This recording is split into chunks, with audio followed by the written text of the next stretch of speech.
am recording now. Yes, it is. Hello, Graham. How are you? Hi, Mahmoud. Good, thanks. How are you? Good. I think the audience is in it for quite a surprise, I think. First off, introduce yourself, and then we'll pick it up from there. Okay, sounds good. My name's Graham Griffiths. I'm living at the moment in Dubai, but I'm originally from Seattle, Washington in the US. Yeah. Yeah, I've been in Dubai for just over 5 years now, where I work for a risk management consulting company on their political risk team. I was their lead Gulf analyst for several years, and now I help lead the team for the Middle East and North Africa. Nice. Before that, can you do me a favor? Can you take out unplug the earphones بس شوي. I want to check okay. No, keep them, بس unplug. Yeah. They're not plugged in, it's wireless, it's Bluetooth. Oh, Bluetooth. Okay, so can you turn them off? I want to make sure the difference between the... Can you talk now? Can you hear me now? The thing is... No, they're still on there. Yeah, I'm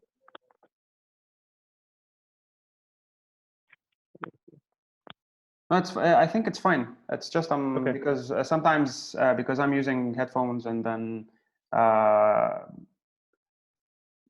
can hear properly, but then as it turns out, when I upload the video, it's not clear. So I don't think we have Dan as the issue here. I don't know if you've seen the Dan Azzi podcast. I watched the first part of it. I didn't see the whole thing. It's I think it was so if you can, I think it's going to be okay. So yeah, you were saying first off, when you say Seattle, in my case, I automatically think of Fraser Crane. Yeah. But other than that, and a couple things, but this is on the side, philosophy stuff. You don't have to worry about that now. But yeah, tell us a bit about what you do. Sure. Yeah, political risk analyst, Middle East and the region. What's that about? Yeah, so I think the way I try to kind of just explain it in general terms is we work mostly with private sector companies, and it's about helping companies understand how politics impacts business. And that can encompass a whole range of things. It can be anything from how politically motivated violence affects business. So whether that's kind of, terrorism, insurgency, unrest, labor unrest, political unrest, to kind of how geopolitics or international relations affect business, when there's difficult relations between two countries, for example, how that plays out in the business sphere, or it can be about how a country's domestic politics impacts business. So if a government is either positively or negatively disposed towards foreign investors, if a country suffers from issues related to bribery and corruption, how efficient or transparent a country's bureaucracy is, how predictable its judicial system is, things like that. So it's any way that politics impacts on business, we work with companies, help them kind of navigate that with a bit more awareness. Okay, how? Like, if you're analyzing it from an economic perspective, I think, do you use models? Do you use the only thing I can think of is you collect data and then you do some kind of analysis. Is it ideal? How's it undertaken? At least in our company on the political team, we're not economists. People are coming from kind of a political science or area studies type of background. So we tend not to use kind of a quantitative approach or quantitative models. And I think in terms of politics, a lot of that stuff is not as, more difficult to apply than economics. So for example, we work with an economics consulting company. They do models and forecasts and things like that, and it's very quantitative. But our work is more qualitative. And yeah, I mean, it can really vary. So we do things like we provide risk ratings for countries. Again, those are qualitative, but we rate them on a series of political risk indicators, integrity risk, regulatory risk, sovereign risk. And, you know, companies will look at that when they're considering entering a new market. They use it to benchmark against countries that they're more familiar with. But there's also a lot of just kind of qualitative analysis and report writing. So they might want to understand, for example, in a certain ministry, you know, again, what is the disposition of a minister and his team towards foreign businesses? What are their priorities? You know, how do they work with foreign companies? What are the experiences of other companies in the sector? And so that'll be a qualitative research project to try to understand that. Yeah, this is first time I hear someone talking about political science and downplaying the quantitative side, which is, for me personally, this is a good start, kind of. So you're not pretending to be doing the science and the political science, and instead you're trying to give qualitative risk and understanding kind of the different factors that might play out one way or the other, or might be an important factor. So this is a first. I don't know. Again, I'm my view is always based on the kind of approach or perspective that is promoted within academia. And political scientists usually, I don't know if you've experienced that, or like political science is a science, and then everything is just, you know, objective. So is there such a thing? It's like, or would you clash with, well, clash between brackets, like trying to think about the kind of risk that one company might be facing if they decide to get into a market or something? Like, do you have different perspectives? How do you reconcile these and coming out with a report that you would, you know, yeah, how do you deal with that if it's not as, you know, quantifiable / objective as it might sound? Yeah. Yeah, I think there's different approaches, I guess, especially in our company. It's, you know, the business was started by people who are maybe a bit less academically oriented. You have other people in the industry. I think Eurasia Group is the most prominent, probably most well-known publicly. Eurasia Group, you've heard of them? So okay. Yeah. Ian Bremmer is the president, and he's, I mean, quite well-known on Twitter and other public forums. And he comes from an academic background. And I think, you know, but again, I don't think they're, for a business audience, you know, the kind of academic models or the kind of academic approach is, you know, not really digestible. And people are trying to answer very kind of practical questions that, you know, kind of aren't well suited to kind of, I think, to a lot of academic research methods, and they're trying to answer them in a time frame that, again, it's not really, you know, you don't have 2 years to conduct a study. You know, this is something where people are trying to make business decisions in a matter of weeks or months, so they need kind of actionable insight. So I think that's one element. And then, yeah, I think at the end of the day, there's, you know, a lot of these questions, there's not an objective answer. That people are coming to us because they think that, you know, we, you know, have familiarity with and spend a lot of time focusing on the countries that we're working on. Again, people understand there's not, again, kind of black and white or scientific answers to these questions. They're trying to get perspective, insight, and yeah, so there's always an issue of, it'd be nice to kind of do this in a much more rigorous approach. But I think, again, politics is maybe not as amenable as I think maybe you think to a more scientific approach, and then also just the context of the clients that we're working with and the things we're trying to do. It's not, again, it's not really possible to adopt a quantitative model based. But this is the thing. I think this is interesting because it opens up kind of the discussion to maybe different perspectives and how you might consider whether this is something that could be potentially risky or not. I don't know if you like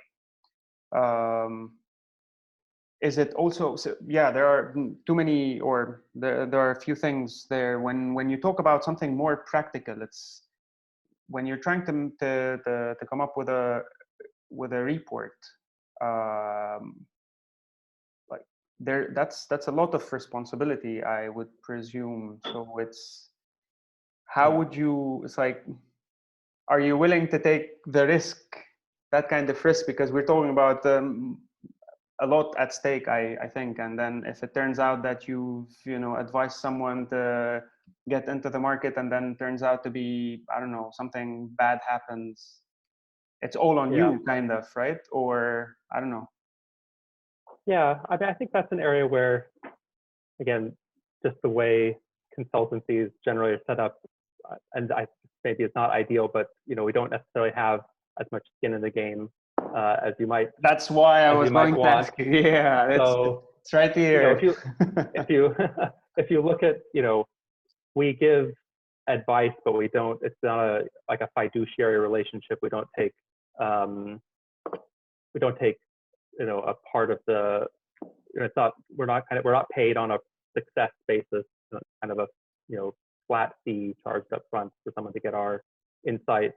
So there's definitely some issues of kind of incentive alignment, or the fact that we're not kind of our ultimate kind of payoff isn't directly tied to the client success.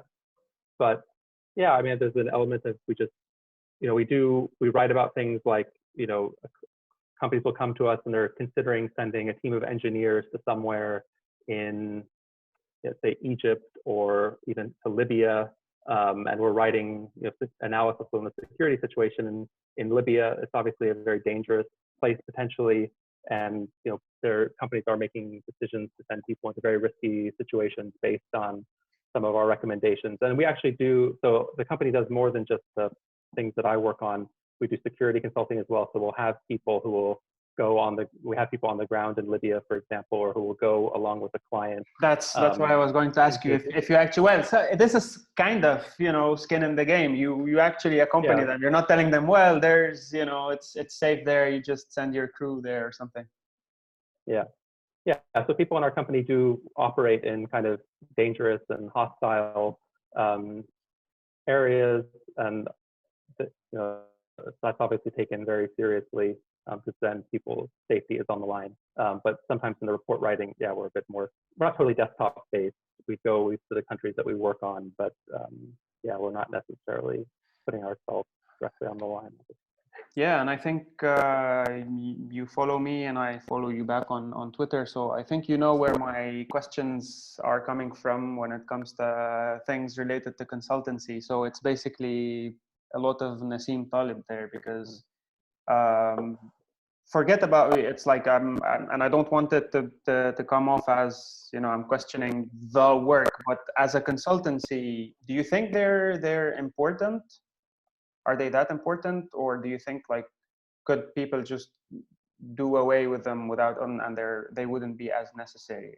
So it's, I don't know, if as someone like myself who hasn't worked in any consultancy, I read books like that of Nassim Taleb or whatnot, and then I see people just you could be wrong, you could be right, and then incentives or disincentives, etc., skin in the game. But then is the work really helpful one way or the other?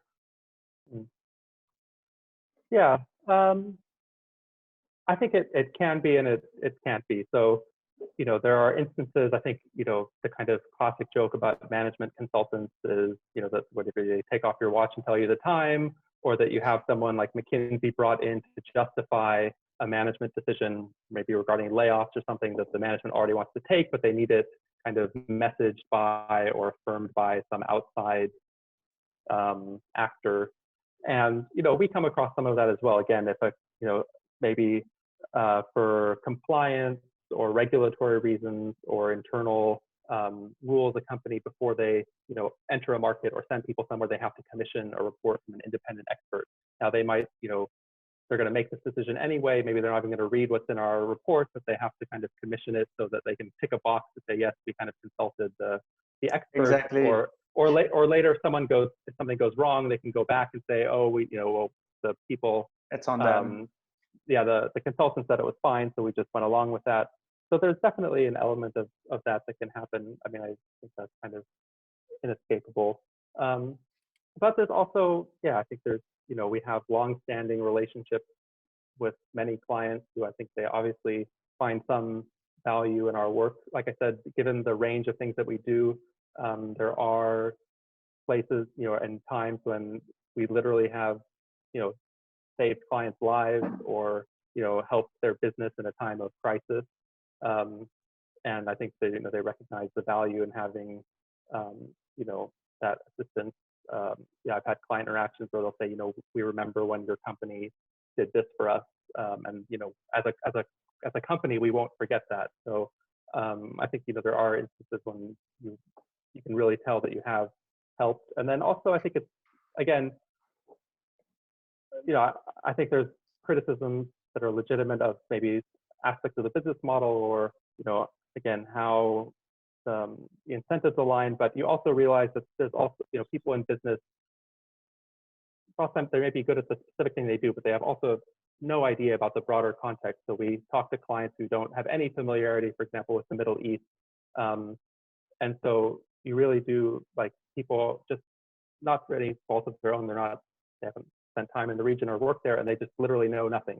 So, it's not, you're helping to at least kind of provide them some context for understanding why a government is acting a certain way, or, they see people, especially as I'm sure you're aware, the Middle East gets a lot of bad press. So people might think, I've had clients say, like, oh, like Lebanon is incredibly dangerous, like we can't let people travel there. And so, there's not zero danger in Lebanon. There's been terrorist attacks that have occurred. There's been security issues related to the conflict in Syria, or the relationship with Israel. But I think anyone who's spent time either living in Lebanon or traveled there frequently, understands, it's not Afghanistan. But you'll find companies that really just have no point of reference for understanding what it really is like on the ground in Lebanon. And so even just being able to kind of give them that sense of, someone who they trust and is responsible, saying, this is actually okay, you can do this, I think is useful. Yeah. But I wonder, so on the one hand, if we're evaluating, security risk and terrorist attacks in Lebanon, it might not be Afghanistan, even though I don't know much about how things are like there. Maybe I'm getting bad press as well. I don't know. Yeah. But then it's, I think, in because you said you also offer some analyses or reports related to businesses as well. Well, the main problem of Lebanon, let's say, is not so much security risk per se, as much as the problem lies elsewhere, basically. So if a business wants to open up here, well, we are effed now, and then whether be it at a transparency level, or I don't know, everything basically, the entire structure is not would not be as incentivizing to businesses. I don't know if you've received any as of late. Yeah, we don't do that much work on Lebanon, as you can imagine. It's not exactly. This is a thing. Hugely attractive investment environment, but we do things from time to time. And but it's a lot of the stuff we do is related to exactly what you were referring to. So again, a company might be looking at an opportunity, and they might have, maybe been approached by, or somehow, had initial discussions with some businessman in Lebanon. And so they're trying to decide whether this person will make a good partner. So another aspect of what we do, and a team that we work closely with, is called the kind of due diligence business intelligence team. So they do what's called pre-transaction due diligence. So before I sign a joint venture partnership with you, I need to look into your background. Are you who you say you are? Your record in business. And so they'll go in and look at, what businesses are registered in this person's name. They'll go and, again, speak to people quietly, or get subcontractors to do that and say, is this person, what's their reputation like? do they have a good reputation in the business community? Are there issues that they've had in the past? And then also someone from, they might work with our team to kind of look at, well, in Lebanon, like in many other countries, there's close ties between the business and the political elite. So, maybe you're connected to, a specific political party. And so again, for a multinational business that's never done business in Lebanon before, just kind of understanding, if someone is connected to Nabi Berri versus Walid Jumblas or someone else, what does that mean? And are there precautions they have to take? How does business work in Lebanon? Basically? I think this I don't know. Well, when it comes to reputation and doing due diligence and whatnot, I think there is a recent case in the UAE of, well, I don't know about the reputation of the businessman, but then maybe this was unforeseen, kind of someone who just all of a sudden you realize that they have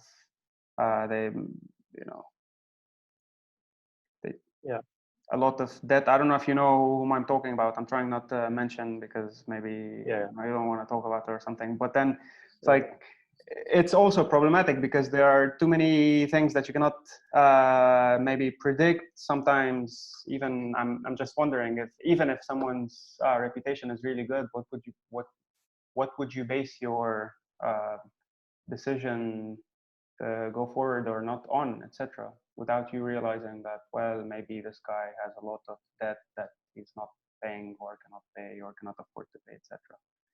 But yeah, it's the unpredictability of everything that you or economists or management consultants, everything. It's just the world is unpredictable. Like the Corona incident now, I don't know, pandemic, how you're dealing with that, for example, as well. Yeah, I mean, there are cases where people are either unethical or fraudulent, or maybe there even are signs in their past, but just no one is willing to speak about it, or it's not. And yeah, I think any business recognizes that, even if you do try to do due diligence, you can never be 100% sure. But we see cases where, deals or relationships are not kind of finalized because something is found out about a person. Or, there are things, maybe extra precautions are needed to be put in place because, there's things that they should be concerned about. I think if you look at a lot of instances, though, there's been a number in the Gulf in recent years where things have gone disastrously wrong in various relationships. And it's clear that, really due diligence wasn't done, whether it's by business partners or banks. As well. There's a practice, I think, again, it's prevalent in a lot of economies where some of this stuff isn't as well institutionalized, where people, there's big business families and a practice called name lending, where basically banks have a strong relationship with this family or this entity, and they basically just lend them money on the basis of their name, and they don't ask questions about the financial health of the company or what they're going to do with it. And then, lots of times that goes fine, and then other times there's, horrendously bad consequences, or people turn out to have been dishonest, or So there are certainly cases where people tried to do their best to kind of look into someone and they didn't find out, the true nature of that person. But there's also a lot of instances where people either don't ask the questions or don't want to ask the questions. And that's often also when things go wrong. Yeah, and this is definitely a thing. I'm not sure about also how usually businesses work when it comes to, well, don't you know who I am? I don't know if this exists anywhere else in the world, but well, definitely in Lebanon, it's like, because of the name, you have to trust the person, because otherwise, well, what do you mean you want to do a background check, or you want to look at this, etc.? We see that as well with the auditing of the central bank now. They don't want to open up their books because, well, no transparency there. So yeah, I wonder about all this. It's definitely a very tricky thing all over the place. And I can think of, for example, like to shift a bit the discussion from the region to places like Spain. You see business magnates who buy a football team. 2 months or 3 months later, they go bankrupt. And as it turns out, the guy is like he's a fraud, and it happened like 2 or 3 times now. And yeah, it's weird. It's like, you guys should be doing your job. It's like, this is a football team, and you're in financial trouble, and then you just sell the team to whoever because they promised you some money. So no one does their job. Maybe. Is that the kind of things that you might guys be doing as well, or? Yeah, so not the team that I work on, but we have a team that does things like forensic accounting. So again, after something goes wrong, or when the company starts to suspect maybe internally that someone is stealing money or committing bribery or something like that, they go in and look at, they do data analysis on kind of patterns of expenditures, for example, because see if there's procurement fraud or if there's improper expenses being put into place. And then also, after something does go wrong, they can go back in and see, was debt being disguised off the record or off books or something like that, or so they kind of go in and after the fact and look at how things unfolded. And like you said, even developed economies have these huge issues. In the U.S., we had huge scandals around things like Enron, where the accounting firms were complicit in helping them hide or not disclosing the kind of shenanigans they were up to. So it's a pervasive phenomenon.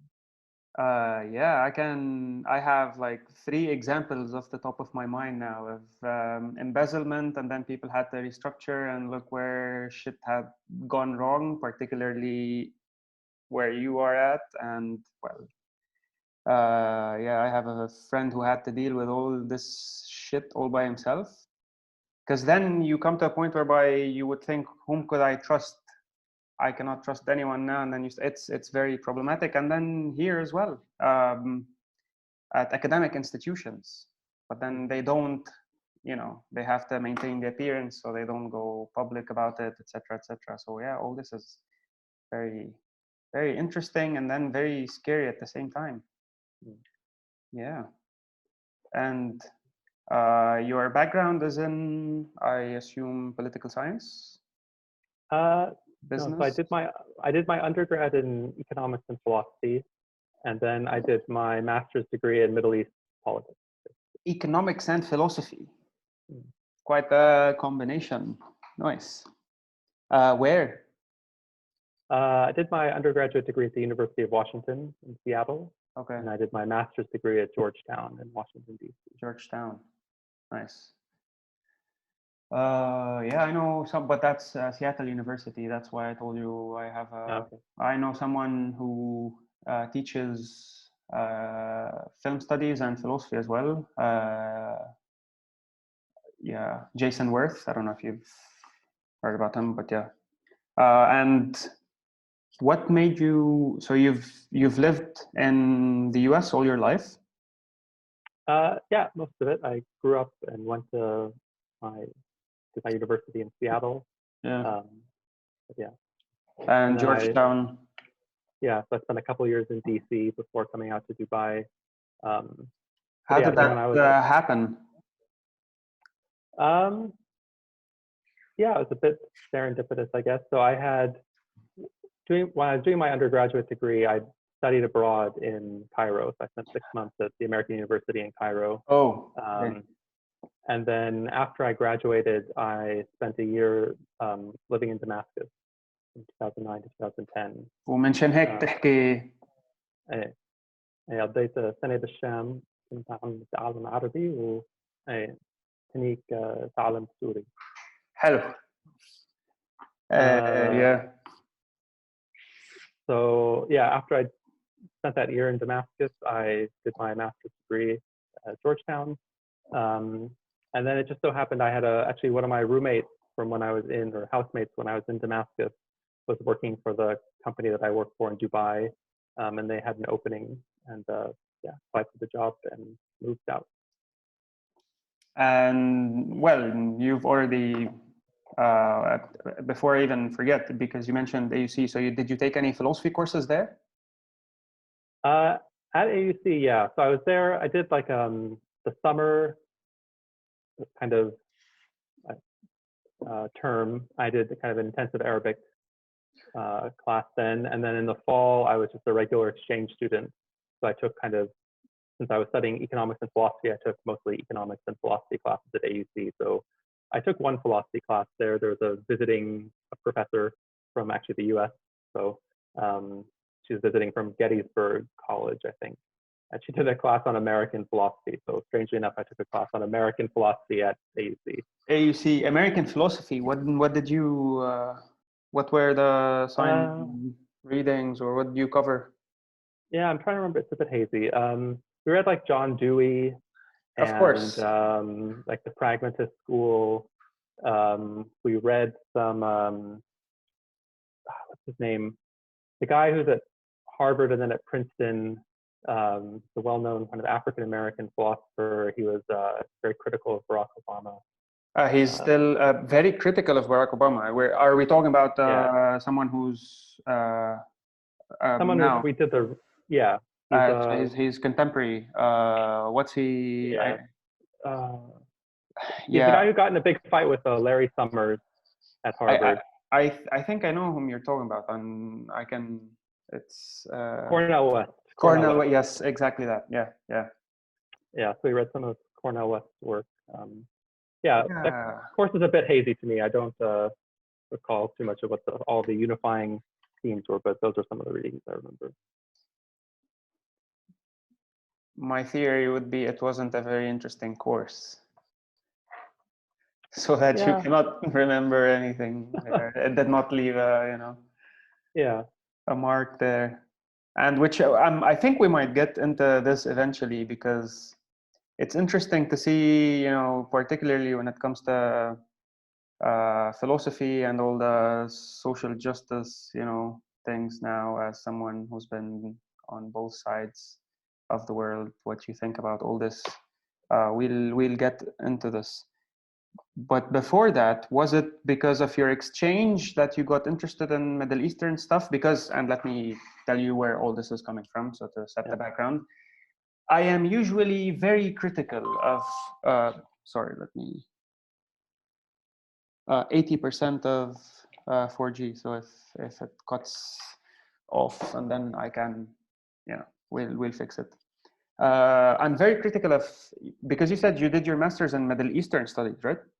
Yeah, you'll tell me more about it. But I've never had the actual discussion with people. And those who are watching this are going to be saying, yeah, well, you, talking about me, are very, opinionated when it comes to blah, blah, blah, because you hate leftist hippies, because you don't like, etc., etc. You're a capitalist pig, whatever. You hate leftists, blah, blah, blah, whatever. For me, there's something about Middle Eastern studies that I don't quite get, which is, I don't know. It's useless on the one hand.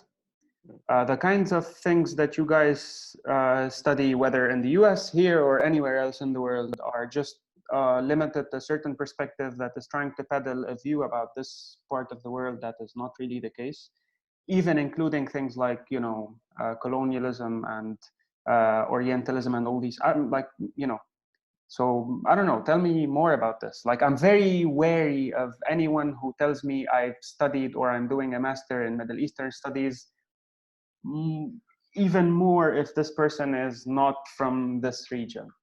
It's like and my comparison would be if I'm doing like American studies and then going to the US, or, I don't know. It's like, yeah. So sure. Elaborate however you want. Sure. Yeah, I mean, I would say my experience at Georgetown was mixed. Yeah, I don't necessarily regret that I did it, but I don't necessarily think the degree was hugely valuable. I also was a bit, I think I had some disappointments, which I to some extent anticipated going into the field. I think, like you said, Middle East studies is unfortunately a very politicized field in the US and generally. I think that comes from both sides.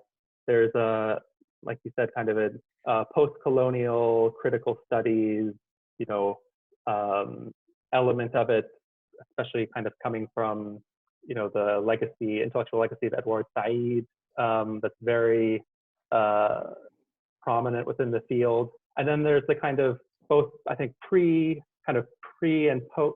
and post-Lash Edward Said, right? There's the elements of it that he was reacting against, the kind of classic Orientalist part of the discipline, people like Bernard Lewis. And then there's the people who really, I think, decry the influence that Edward Said and his disciples have had on the field.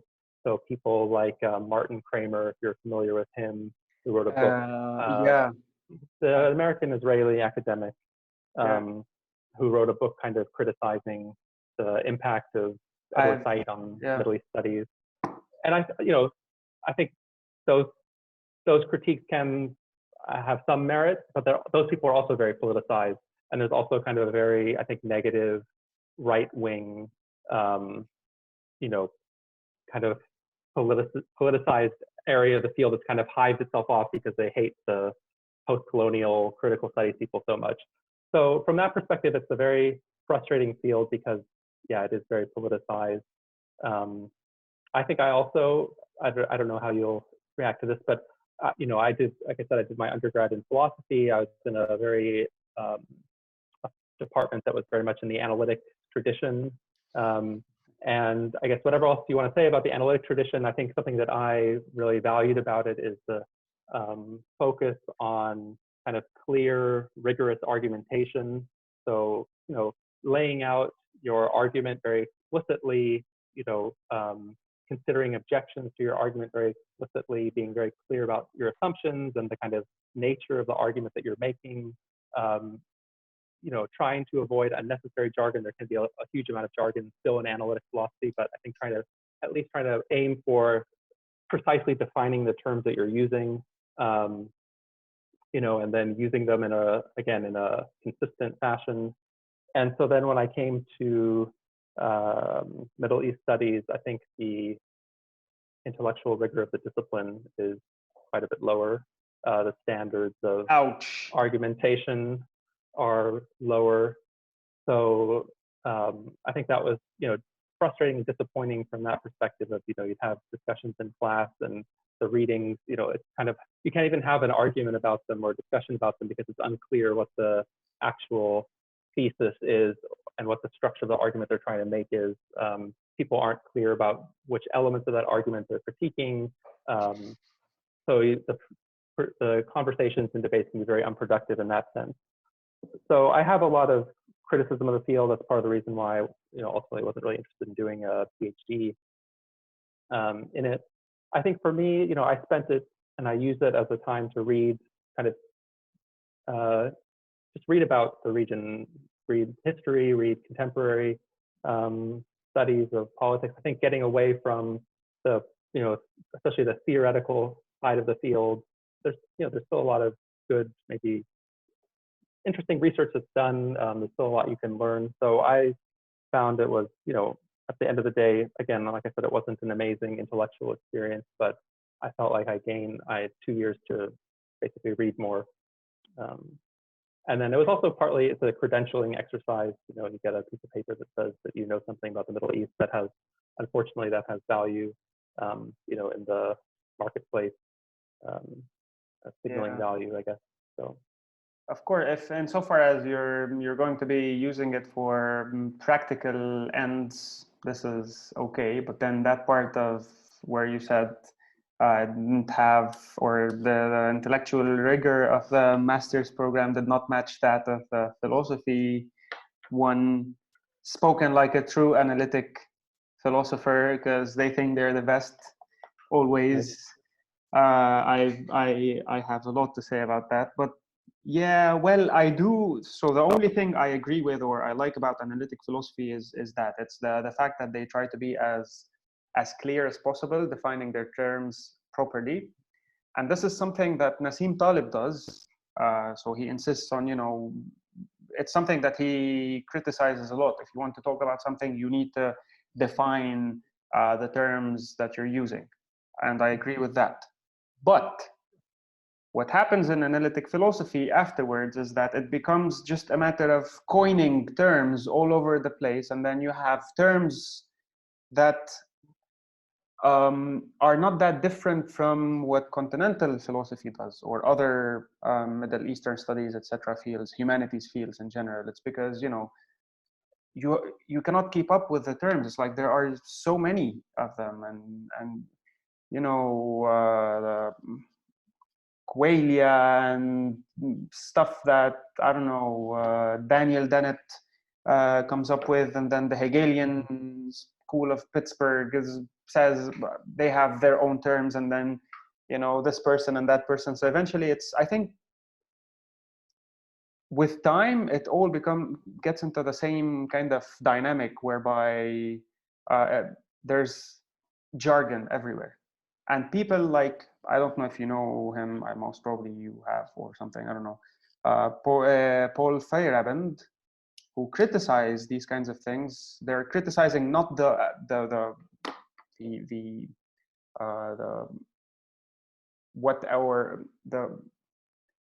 approach of the analytic field. What they're criticizing is what comes afterwards. It becomes about the argument more than about the substance of the argument, or about the clarity of the argument, etc. So it's, I mean, I think that maybe in part, you know, there's the kind of sociology of academia and academic departments and the career trajectory in academia, right? You get how you advance your career is by kind of carving out a niche for yourself. Part of the way you do that is by kind of coining a set of terms or an approach, often about an increasingly, you know, narrow part of the field where you can kind of know, you know, maybe some people haven't gone in that direction before.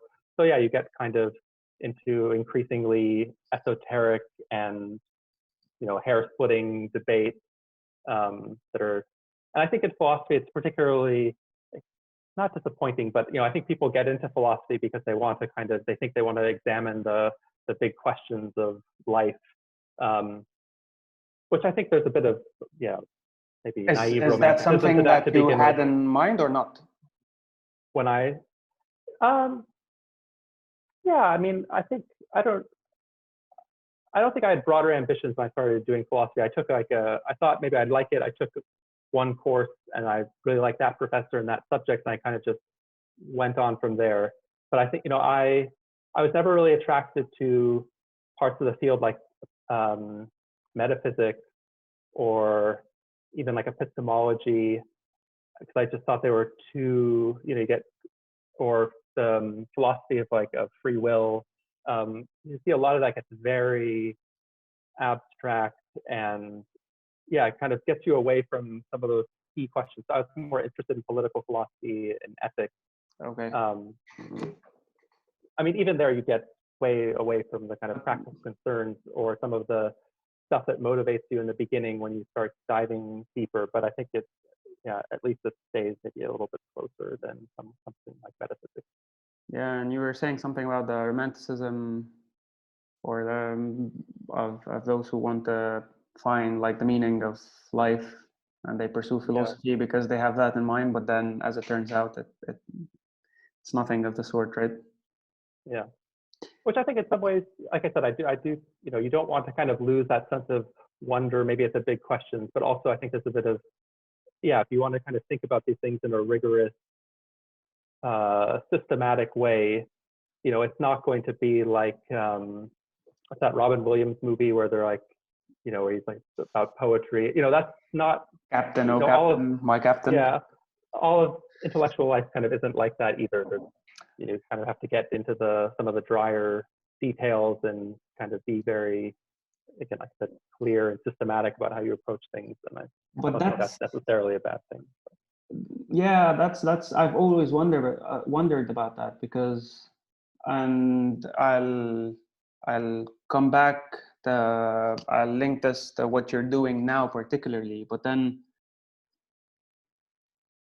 based on my experience when it comes to things like philosophy, I've come to the conclusion that it's, yes, everyone is trying to develop a system and examine things systematically, etc. But then philosophy as such is not so much about the system that you build, and every other philosopher has tried to do that one way or the other. And I'm talking about, any analytic or continental or German idealism or whatever that is. Everyone has tried to develop a system. I don't think it's so much about the system as much as it's about really being aware of the problems that you're dealing with. And this is why I think philosophy is more about asking questions than about not finding an answer, but it's like 78 or 80% of the process is about really becoming aware of these problems. And this is something that no one can teach you unless it's a Socratic kind of approach, whereby someone is, just poking at you and trying to get you to think about these things, but then they cannot give you any answer because you have to find it by yourself, or it's your path because it's your life. So no matter how much you try to come up with a systematic approach to it, I personally have come to the conclusion that it's a long shot, because you can, at the end of the day,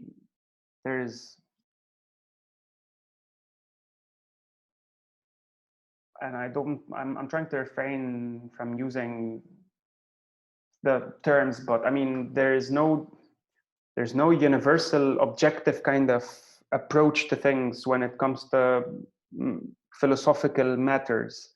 And this is why I think what philosophy has to limit itself to doing at school or at university, college, etc., is to refrain from doing all this bullshit research that they do and focus only on stimulating the mind, thinking about, like, learning exactly what you said, at least how to formulate a proper concept, how to be coherent about it, how to organize your thoughts properly on the one hand, and on the other hand, to learn how to ask questions, or to at least understand that it's more complicated than just, this is my argument and it's true, and it's valid and sound, etc., etc. So yeah, I've come to dislike both analytic and continental and everything philosophical. This is my disillusionment with the entire academic scene. But yeah, it was, I don't know. It's so I think this is why I think philosophy happens somewhere outside that. Like you guys might be doing a lot of interesting work as thinking about, risk matters, and then the livelihood of your business, etc. All this, is more philosophical than, as you said, thinking about metaphysics in an analytic sense, which is not going to get you anywhere. It's like, if it's a good thought experiment, a brain in a vat, for example, or something, and you're hooked, and then okay, fine, and it's like, it's good as an exercise, but then it doesn't really take you anywhere. I don't know. What do you think? What do you think about this? Yeah, I mean, I think for me, one of the things I found most valuable about philosophy is a bit like you said. I mean, being forced to ask questions and being forced to confront how little basis you have for a lot of the beliefs or attitudes or opinions that you have, and how difficult it actually is to develop a compelling and coherent account to defend those views that you have. I mean, a lot of it, I think, pushes you end up being pushed towards skepticism of various kinds, which also is not ends up being much of a solution. But I think it is valuable for people to really be forced in a very, again, in a systematic way to examine their own presuppositions, biases, beliefs, and just be confronted with how difficult it really is to come up with like a coherent ethical theory. For example, you learn about some consequentialist or deontological theory, and you think, oh, that's really insightful and really smart, and then you're kind of hit with all of the very easy counterexamples or objections that kind of show why consequentialism is just totally untenable. And I think you start to realize kind of I was just reading some essays by Thomas Nagel, and I'm not going to be able to kind of say exactly what he said, but he's talking about kind of both ethics and epistemology and how. Which one is it? Is it the Thomas? His book Mortal Questions. Oh, okay. It's a set of essays I think he wrote in the 70s. And I'm not going to be able to kind of phrase it as well as he did, but you're kind of, I think he comes down on the side of like epistemological skepticism, for example, to a great degree. And it's kind of like, it's the force of skepticism is that, really if you try to kind of push on all of your, anything that you think you have justified true belief about, for example, like it's very flimsy very quickly. And if you try to take a consistent approach to kind of only saying that this is the dividing line between knowledge and something that's not knowledge, you really quite quickly can't function. Like it's just everything that you kind of do in a pragmatic sense on a day-to-day basis doesn't live up to the type of scrutiny that you realize is actually intellectually required in order for you to have knowledge. And I think not many people maybe are, and I don't know that I have, but are truly pushed in that sense. And I think it's a very humbling, experience. I think when you go through that as a philosopher, undergrad in philosophy, and if you can kind of, like you said, like sustain that part of you out, no matter what you go on to do, I think it's yeah, but that's the thing. I think this systematicity, I think, and rigor is very difficult to achieve for several reasons. One of which, and here I can only think about what my discussion with Sultan. You'll eventually get the chance to check it out. It's part of maybe all this obsession with coming up with a systematic kind of, our rigor, etc., etc., is some sort of Western concept. Because if you look at, and this is why even the philosophy we teach at university here is a Western philosophy. And what Sultan was saying, well, at least in art, you have, well, why do I have to abide or adhere to standards that have been, well, developed in a place that does not really reflect my thoughts? And here comes the point where I am not so sure, because on the one hand, I do criticize this approach, or I mean, I do agree with Sultan that, well, maybe philosophy is not only about, rigor and rationalism, etc. But then I don't want to fall into the social justice warrior trap whereby anything works. It's like, it's neither this nor that. And this is always my struggle, because no, there is something right somewhere. I don't know what it is, but and no, it's not only about cultural relativism and about this works and that works. I'm sure I don't know if you've it's like, if you know where I'm coming from. Yeah. So I don't know what you think. Yeah. It's like, on the one hand, I don't want to agree with you that, yeah, well, we have to be systematic and rigorous, because I think, well, there's Sufism, there's blah, blah, blah, and this can be philosophy as well, and mysticism, etc., etc. But then at the same time, I think about it and I'm like, okay, but how does this make me any different from leftist hippies? And yeah. I don't have a particular answer or a strong feeling on that. Yeah, I mean, I would say there's obviously other philosophical traditions. My department was a very, kind of standard Western one coming out of the Western tradition. So it didn't have, I think, as many philosophy departments are being criticized. Same at the UB, it's like nothing, we're pretty much the same. It's like there's only one Islamic philosophy course, but then the rest is just pretty much analytic, blah, blah, blah. Yeah. I mean, I'd like to think that there's something universal about philosophy. That doesn't mean that, again, like I said, that the analytical approach is the correct one or the only one. but I also wouldn't want to say that there's, yeah, I don't know that there's Western and non-Western philosophy. There's just philosophy. Yeah. And I think, and even within the, the Western tradition, you have, critiques of the analytical approach, whether it's the continental philosophers, but also I think, again, just drawing on my own experience when we did doing courses in ethics, you have the virtue ethics trend, which kind of criticizes, the philosophical tradition of making ethics like a moral calculus. That's like, I think one of the ways it was phrased, this is not politically correct, but like, as if ethics was something that you just give like an autistic teenager a set of decision rules, and does that make someone ethical? No, ethics isn't just about decision rules. It's about character. It's about virtue. Yeah.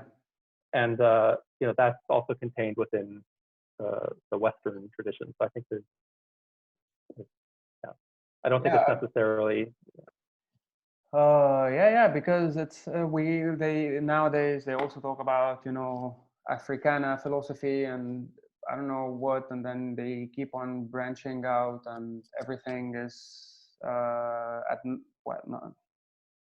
not admissible. It's just that there's more than just, it's, I don't know, it's what people call, well, people like anti-leftist hippies, like self-flagellation, because there's always this white guilt in the background, which is we've colonialized the world and we've enslaved people, etc. So now I have to repent for my sins and I have to just be open to absolutely everything around. So this is also, I don't know. And the thing is, when I voice my concerns with regards to these things, people always block me.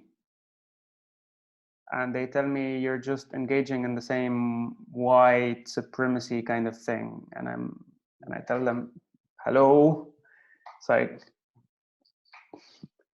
it's just coming from someone who's been thinking about this, and I see the problem. And yeah, I don't know if you want to say anything about this or not. You'd rather not discuss that. Yeah. I don't know that I have much. Yeah, to say. I have a couple of friends who blocked me because I challenged their views about how things are here as well. It's like, no, it doesn't work that way, or etc. And they blame everything on, yeah. It's like they constantly and I always mention that it's as, yeah, I don't know. Like you get to a point whereby anything is warranted, anything is fine, whatever you have to say, I need to respect it, and then there's not much kind of dialogue there whereby you can say things freely, which is something this is where I wanted to link it to. Is this something that you come across in the field and that you're working in? It's like these clashes between values, culture. Do you take that into consideration? How does it pan out? Are there things that might be considered politically correct, incorrect? Would you advise against, for, etc., etc.? Some things, but I mean, that's, I guess, maybe one of the nice things about working in the private sector is I think a lot of the debates around political correctness and other things, it's a bit of a,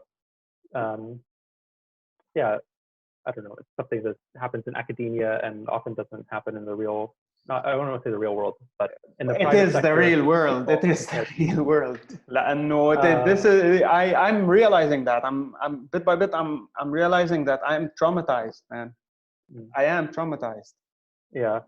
I mean, there still are issues. I mean, one, like, I think you can overemphasize this, but there's different, there are people come from different cultures, there's different business cultures. So when you're working with clients or even colleagues, like we have offices around the world, and for example, we have a very strong relationship with our Tokyo-based colleagues, and you work with them and you realize their Japanese business culture is quite different, and it's interesting, it's a challenge, but they approach their work differently. They have different attitudes. There's different just social niceties to observe. So you have, I mean, you have that in the business world. You also have things where, yeah, you don't want, you do have things that are politicized. Like we just had an example where, we're writing an update. We have an analysis platform, and we write about, again, political, operational, and security risk issues. And we were writing about Islamic State attacks in northeastern Syria. So of course you have the kind of Kurdish-run authority in northeastern Syria, that goes by a variety of names, but often refers to itself, as Rojava, which is a Kurdish word. I think it means it's like the Western Kurdistan. So that's how that administration self-identifies. Should we as an international company use that term? We have Turkish clients, we have clients, or Turks who are in client organizations. If they read that, will they think that we're apologists for the PKK? Yeah, that's that. So you have issues about, or even like, I mean, maybe a simpler example is, should we call it Islamic State? Will that offend, Muslim colleagues and clients? Do we have to call it the so-called Islamic State or the self-proclaimed? So you have lots of, questions about that, about what terminology to use, how to describe certain things. Again, in a place like, for example, Saudi Arabia, you have issues in Eastern Province related to the Shia minority. How do you describe that? How do you describe the grievances of that community versus, how do you describe the violence that occurs in relation to that, parts of that community's relationship with the state? So we do have to kind of think about those issues. I think they're kind of not I mean, again, maybe another thing about the private sector is the private sector can also be quite cowardly. You don't want to offend people. So you kind of just come up with the, most inoffensive or neutral way. It's not about what the most kind of rigorous intellectual approach to kind of describing this issue is. Like, you want to keep some of that rigor, but you also just don't want to needlessly, again, it's something that's being written for your clients. You have to kind of be wary of their opinions, basically. And would you say that would your reports shift if you're catering to a client with a certain political ideology or with, certain political bent or sympathizes with certain group? Would you sell them something different than you would? Yeah. In other words, do you take a political stance, or is it just, this is as objective as it can get? I just give you because there's always problems about whose fault it is and who's responsible for this or that, or this political group or that political group, and you have to deal with this political group if you're going to go to this place, etc., etc. So how do you I mean, I think, as a business, it's a partnership, and they came up with that structure in part so we don't have shareholders that we're answerable to. We're not specifically, from a certain part of the world, although, originally it's a British company and the headquarters is still in London, but it's now a global partnership. So I think one of the things they try to do is say, we are, an independent employee-owned, non-national company. So our, analysis is not driven by any specific, agenda or tied to any country's interests. And I think, for the most part, again, clients come to us for that kind of independent, objective look of things. If they want a politicized answer for something, they can do that themselves.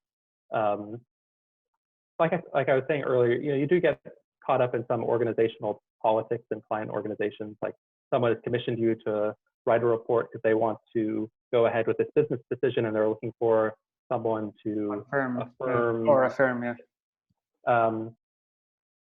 And I mean, I think there it just comes down to kind of the company's ethics that, we're not going to just kind of write a report that gives you the answer that you want it to. I mean, I think there's things you can do within ethical limits. You can say, okay, we're going to give you our opinion, but,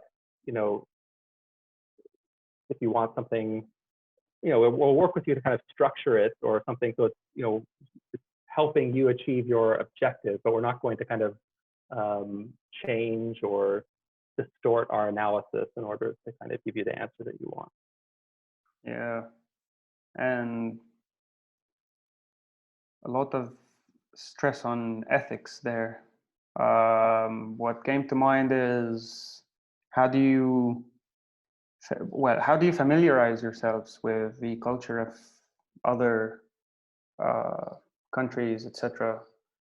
Whether both your colleagues who are based in Japan, etc., or businesses or whatnot. So what I can tell you, in my case, it's you always have these stereotypes in series that you watch. Well, this is Japanese, this is blah blah blah blah blah. But then when it's an actual kind of you're dealing with a client, how do you do your research if you want?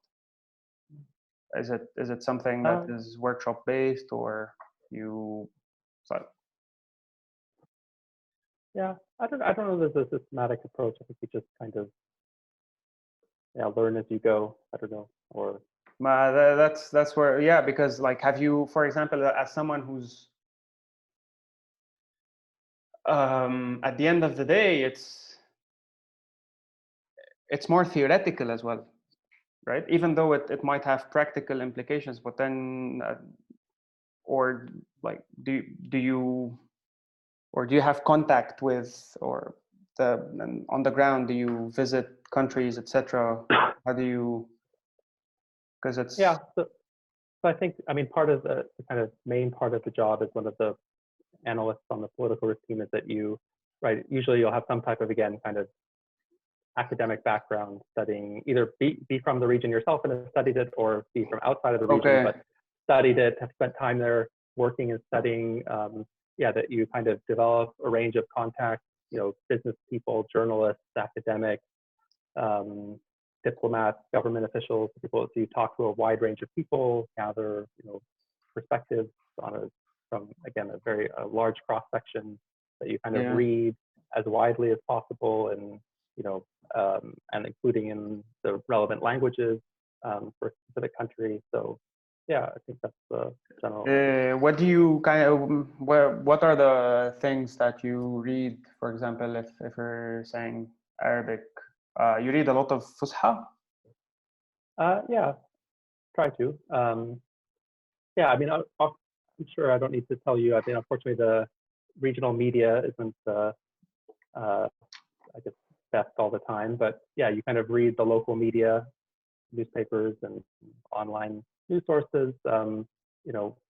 Watch TV shows, follow people on social media. I think especially in the Gulf, for example, social media is hugely, very widely used. There's a lot of discussions and issues that kind of are discussed on social media. So yeah, again, it's about just taking it in as wide a range of sources as possible, trying to understand, again, if in some countries you'll have a very polarized media, like in Lebanon, if you're reading Al Akhbar, right, understanding what Al Akhbar's political affiliations are versus the Nahar or Mustaqbal, I guess, before they went bankrupt or whatever happened to them. Or, in the other parts of the region, knowing the kind of constraints that are on the media, or the fact that they're state-owned or quasi-state-owned, to kind of see the agenda there. So I think it's about kind of being a critical consumer of as wide a range of sources as possible.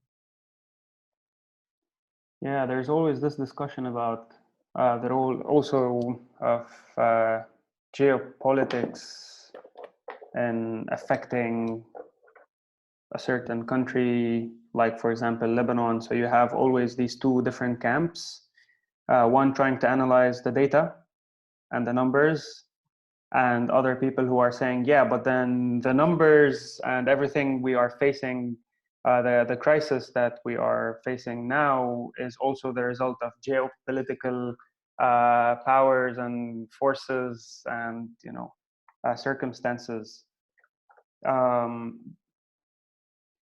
What would be your take on that? Like, because many people would say, no, we are, so I'll tell you where this is coming from, but I don't want to get into the details of mentioning anything related, because I'm trying to avoid that. But like, for example, trying to to diagnose the Lebanese problem comes from, some people are saying, no, this is the problem because these are the numbers.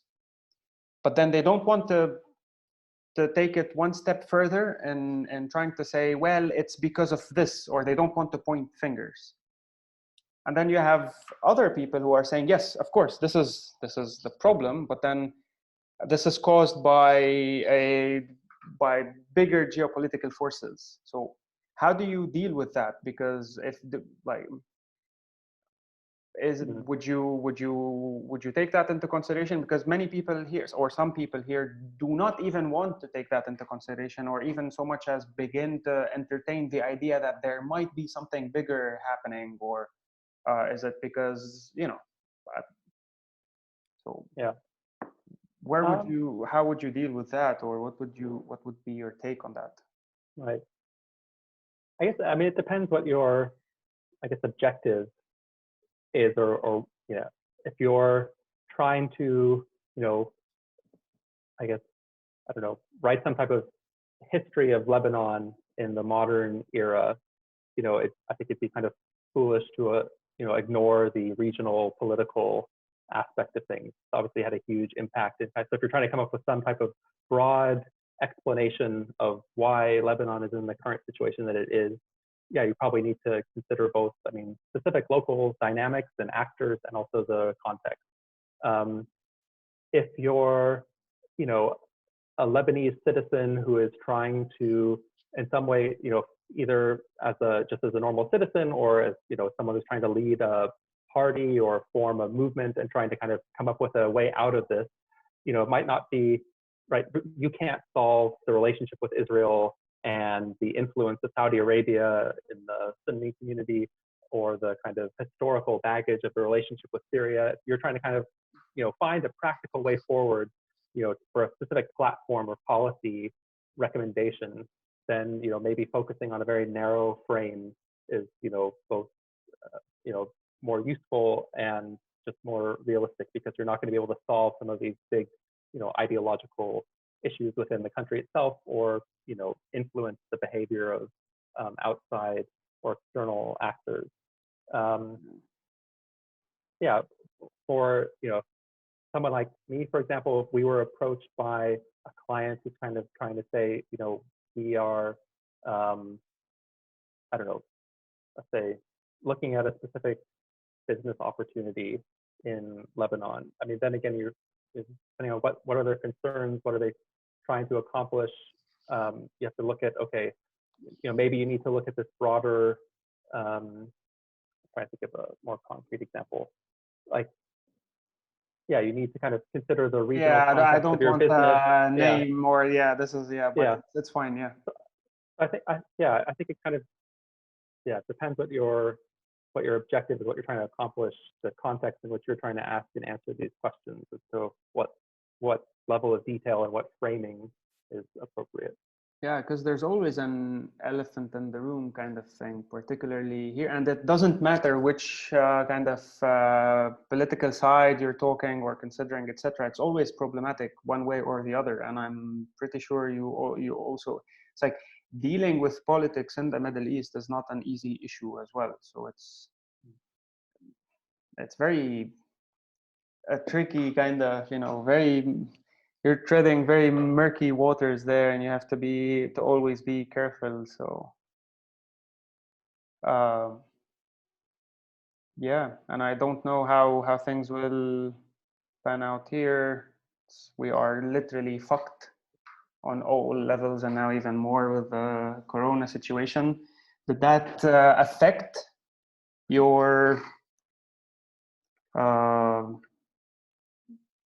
anything?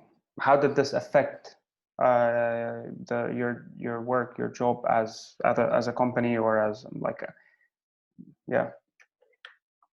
Yeah, I mean, like any company, it's had a big impact. Both at the end of the day, we mostly work for other companies, so if they are facing financial distress or bankruptcy, they're not going to hire us, to work for them. There are some elements of it that kind of, I think, fit in with the kind of things that we do. So we've done a lot of just kind of, monitoring and analysis and information gathering. Some of it's not the most, not rocket science, but, organizations need kind of vetted, easy to kind of digest, just kind of sources of information to track, just what's happening. The various restrictions have been put in place in different countries on, so we've done a lot of that kind of work. Also, I think trying to think about, again, maybe one step down the road, what types of impacts this will have on some of the more, I guess, bread and butter issues for the type of stuff that the team that I'm on generally works on. So, what countries will this cause political instability in, or security issues to arise, civil unrest because of the deteriorating socioeconomic situation or the government's response to it. And then again, other parts of the company that do things like helping companies help business continuity, resilience, but helping them actually manage, some of the, specific operational issues they're facing, or planning for, how do you go back to work now? So, as you kind of resume more normal business, we're not going to be able to do things exactly in the same way. You need to have precautions and procedures and other measures in place to make sure that, your people and your business are kind of insulated to the extent possible from the continuing effects of the virus. And so, but helping companies kind of plan and prepare for that. Yeah. So it's been like any business, there's a negative shock because of the negative economic impact. And then there's also parts of it where, it's related to things that we do. So it's at least something of an opportunity to help some of our clients. I've seen Sultan hosted Ziad Dawood from Bloomberg the other day. I don't know if you've seen the talk. I think it was interesting. And he was reflecting on this, the impact of the COVID on particularly the Gulf, but then he mentioned, the region in general, and state dependencies on oil up to a certain point, whether or not they have their risk hedged. I think it was Bahrain, and I don't think it's Qatar, and other countries. I think it was Iran or something. They are more heavily dependent on oil, and this is why, at least in the case of Iran, they asked for the help of IMF. And then the discussion was about whether Dubai was exposed because, just like in the 2007-2008 crises.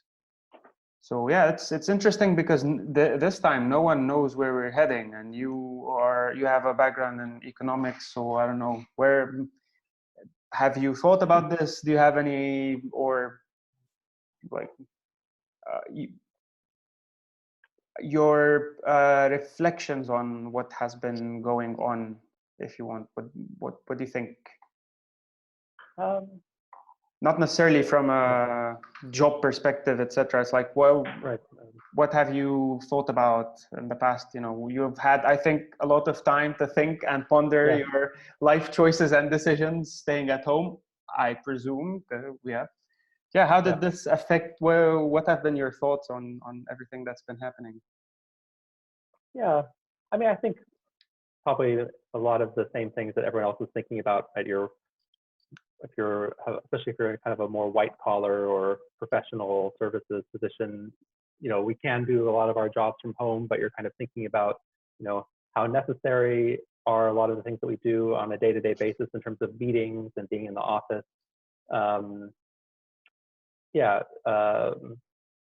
Business travel. So there's, lots of things like that you kind of are reflecting on. Other things in your own personal life, like how, I think there's a lot of pressure on everyone to kind of use this time. Everyone's, learn how to bake, learn a new language, pick up an instrument. So on the one hand, you kind of, you want to kind of make the best of this, but you also realize, it's a traumatic time. I think there's a lot of kind of like productivity porn and kind of exhibitionism out there. And, I've been lucky enough to not really be that, have to be directly impacted so far in terms of people that I'm close to getting sick or dying. But, it's just really an opportunity for you to kind of do life hacking and improve yourself, or it's this time to kind of just,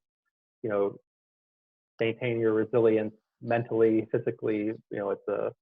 As we go through a very difficult period. Yeah, I don't know that I have had many more, profound reflections. But this is already more than enough, because do you think and I had this chat with Adriana the other day. We were recording also for the podcast, and she was saying, well, why the hell do we have to feel obliged to learn how to learn a new language, or learn how to bake, or why do I have to invest my time in something that is going to be, to learn something?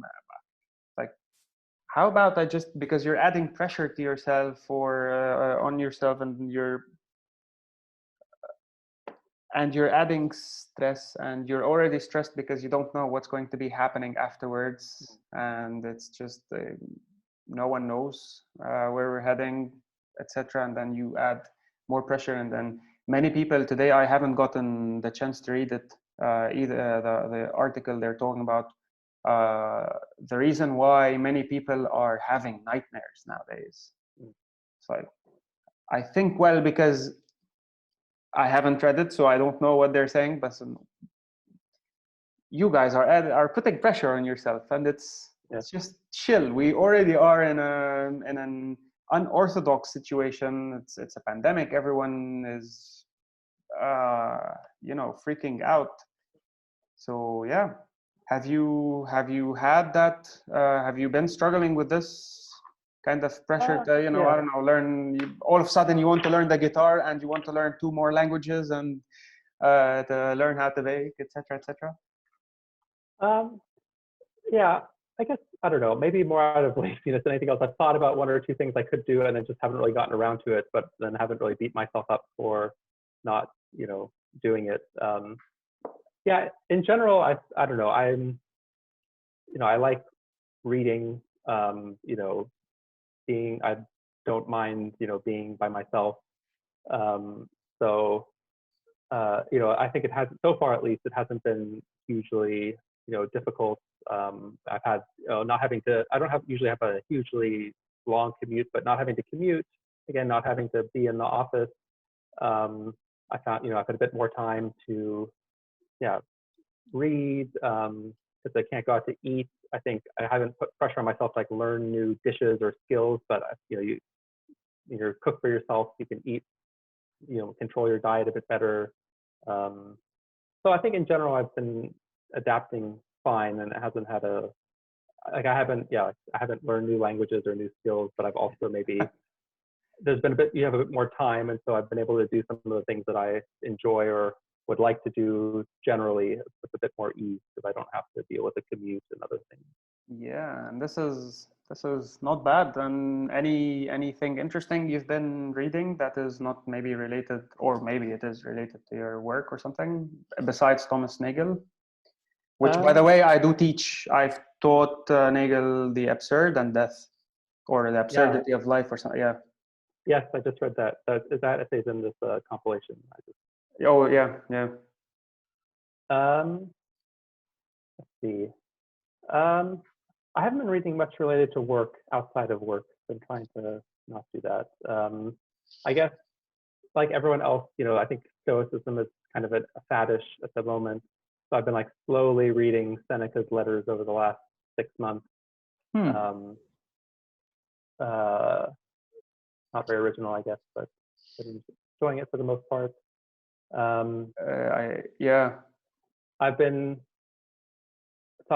I've been, again, very slowly working on something that I've been meaning to read for 20 years, which is Gödel, Escher, Bach by Douglas Hofstadter. It's a very heavy read, I think. Yeah, it's very challenging. But like a friend of mine was, well, he read it in high school. I'm actually curious to go back to him and ask him how much he actually got from it. But at the very least, it influenced him, and he's like told me then that I should read it. And I've been meaning to for 20 years. And so I'm finally doing it. And it's an incredible book. I think it's the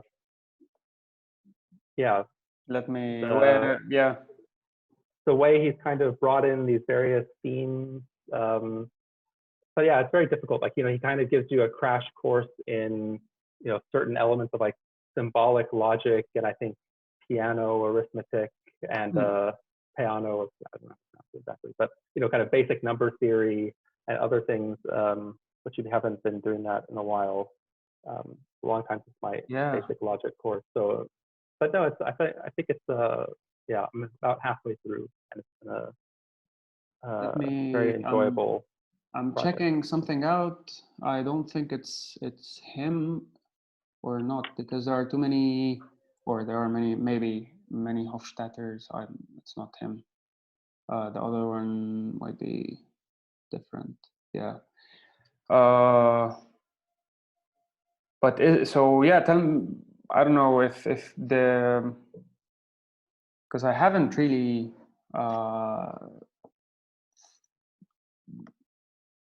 I always kind of try to avoid this book when I come across it at bookstores, by exploring common themes in lives and works of Gödel, Escher, and Bach.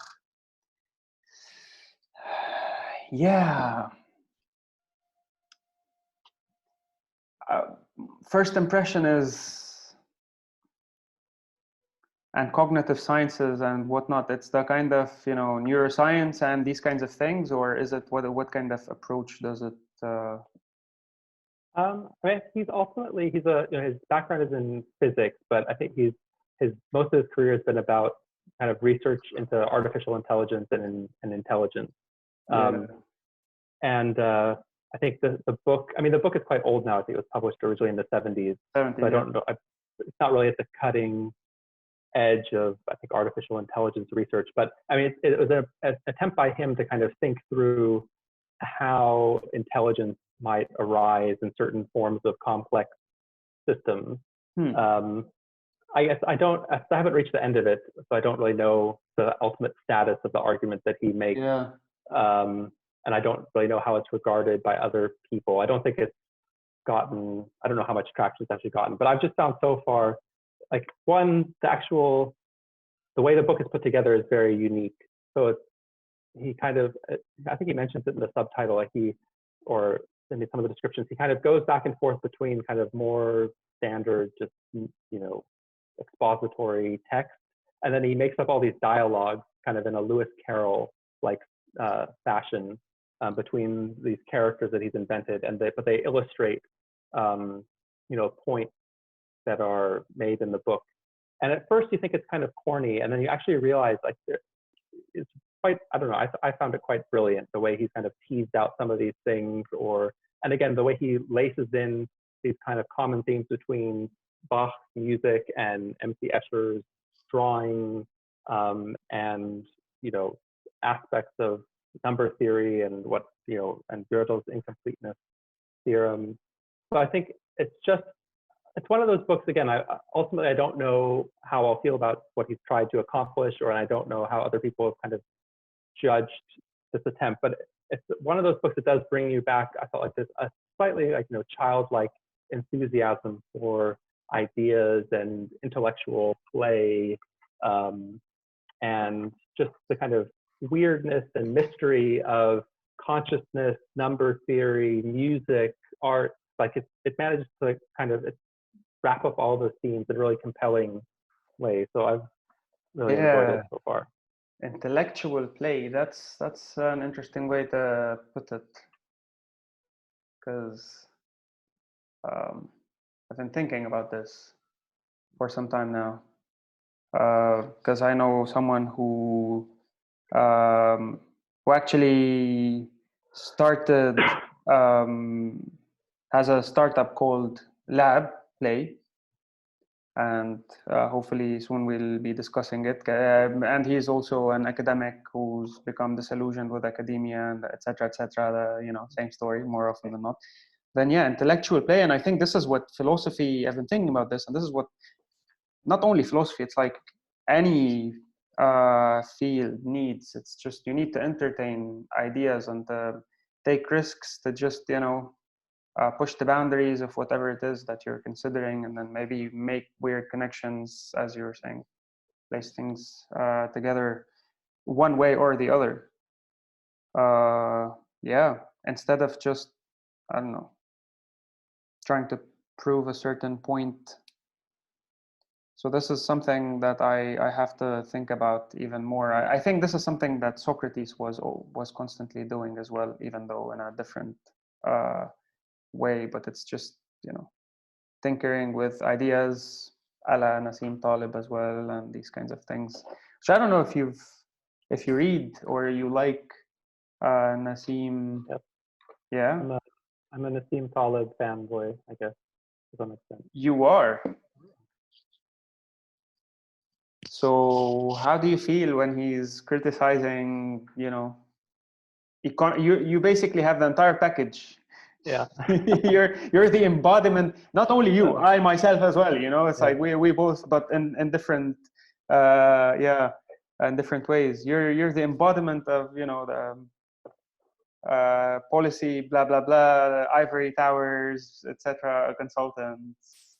Yeah, how do you feel about that, or what does it make you think, or what do you think when you hear or read something about these? Do you identify with, first off, with certain characters that you would be criticizing in the book, or do you feel to some extent attacked as well? You're like, yeah,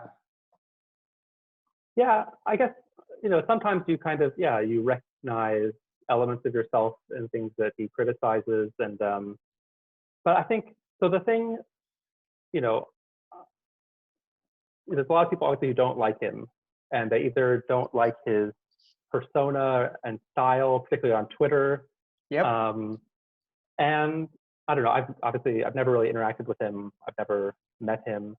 But the thing that I've taken away is, I think, and, you know, he's kind of made mentions of this, and you know, or point to people who have, that, like, you know, in person, he's actually like a very kind person for the most part, or, you know, pleasant.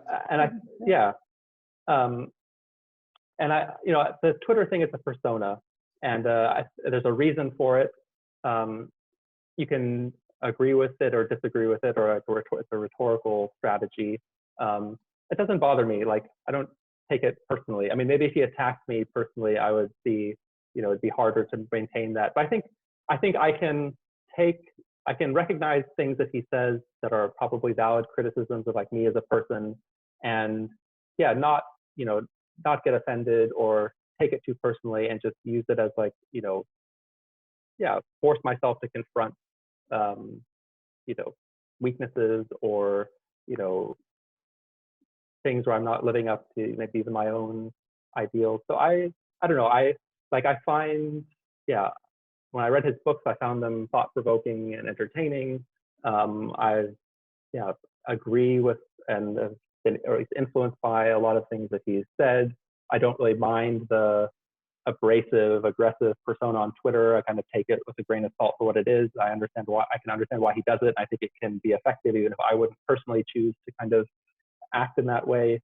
And I think, he seems to be, for the most part, I think, you know, genuine. I think he seems to live with a pretty high amount of integrity, probably more than most of us manage to achieve.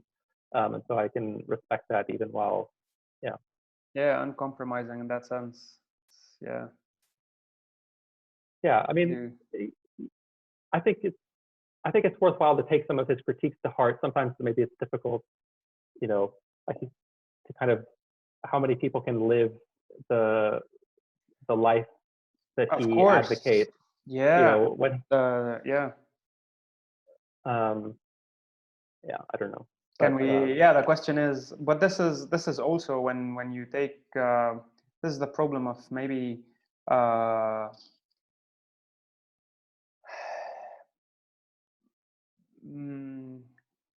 coming up with or general conclusions, or thinking that what someone is saying is, or what someone is trying to say is, just a generalization of things. So of course no one is it's, I mean, at the end of the day, you have to work, and not all of us can be. We can be entrepreneurs on the side as well, but then you need to figure out how to make a living, for example. And this is something I discussed with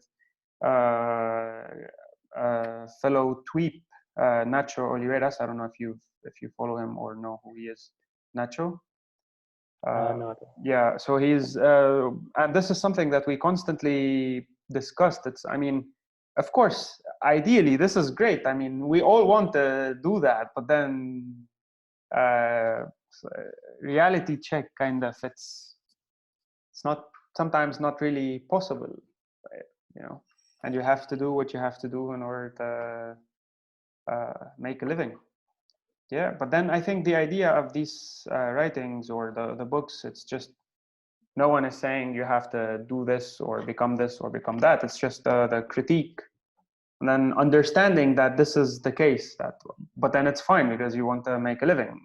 You have to understand that this is it or this is that. But then, without kind of or realizing that maybe stability is overrated in the case of 9-to-5 jobs, that this is not really something that you have to aspire for, because at any time, you know, someone who's been working for 10 years at a certain company wakes up now and then they're laid off because of COVID.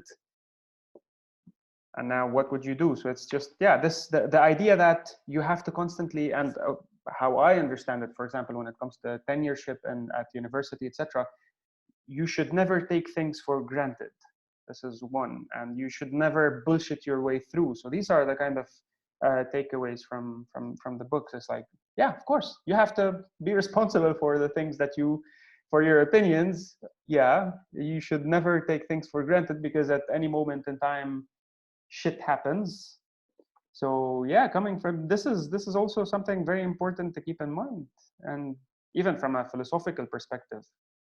But I always thought it was maybe intuitive what he writes about. But then when I teach Hume, and I'm not talking about Nassim in this case, you realize how counterintuitive the problem of induction, or what Hume's philosophy, and afterwards, of course, Nassim's philosophy is counterintuitive to students. They're like, no, Hume, no, I don't. Many students don't like Hume, you know, and I'm always surprised, like, but this is how things, you know, it's like he makes sense, because what you were saying before that about the ideals, etc. Like, I like Hume in the sense because he's saying, well, we might never know what will happen tomorrow, so we might as well just live. Of course, very briefly put, but you know, I don't know what you think about Hume and yeah, everything I've just said. Yeah, it's been probably too long since I've read Hume to have any intelligent comments on it. Yeah, well, pretty much problem of induction, basically. Yeah, yeah. At any moment, and you cannot really extrapolate, or you cannot really make prediction. And this is something you're in kind of your domain. It's like the fact that things have been this way for the past X years, this doesn't necessarily mean that they will be tomorrow. Yeah. Yeah. I think maybe if I can tie it a bit to my work, you know, a lot of, in kind of general, the political risk industry, you know, it's about people trying to make, or it's portrayed as people trying to make forecasts. And then also that's like a lot of our clients expect us to make forecasts. And to some extent we do. I mean, you have to kind of, I don't know, you're kind of drawn into it. But I, you know, try to kind of, you know, be relatively humble, obviously, in ability to predict complex events. And, you know, most major, I think, you know, for example, political events in the region were not predicted by really anyone, or at least not the timing, even if people we generally saw that some of these issues might be at play. And so it's more, yeah, it's more about kind of like when you try to do like scenarios, it's not about predicting what will happen. It's about trying to think through the range of possibilities of what could happen, and also the contingency of all of these things. And so trying to use that actually to kind of make yourself more aware of the uncertainty and contingency of how things are going to develop, rather than trying to precisely predict what will happen, because that's impossible. And that can be, yeah, you can imagine a difficult thing to kind of convey to clients who think they're paying you to tell them what's going to happen. And also you kind of get sucked into it yourself. People treat you, call you an expert or something. And Exactly. treat you like Yeah, of course. and so you kind of say things, and of course you don't have much accountability for saying those things. So I think it's, that some of the, it's interesting. I mean, I read Philip Tetlock's Super Forecasters book and thought it was quite interesting. And of course, Nassim hates him. Now calls him like Phil the Rat Tetlock, because I think he criticized him behind his back or something. Super Forecasters? Yeah. I'll keep that. Yeah. Super Forecasting or Super Who's the guy? Forecasters. Philip Tetlock. T-E-T-L-O-C-K. Oh yeah, Super Forecasting: The Art and Science of Prediction. Yeah. Yeah. Interesting. Yeah, this is. Tell me. So his work is quite interesting because what he does is try to say that, okay, perfect prediction isn't possible, but for a certain class of types of events under a certain time frame, there are both people who are better at kind of making probabilistic evaluations of what's most likely to happen than others, but it's also a skill that you can develop. And I think Nassim disagrees with that.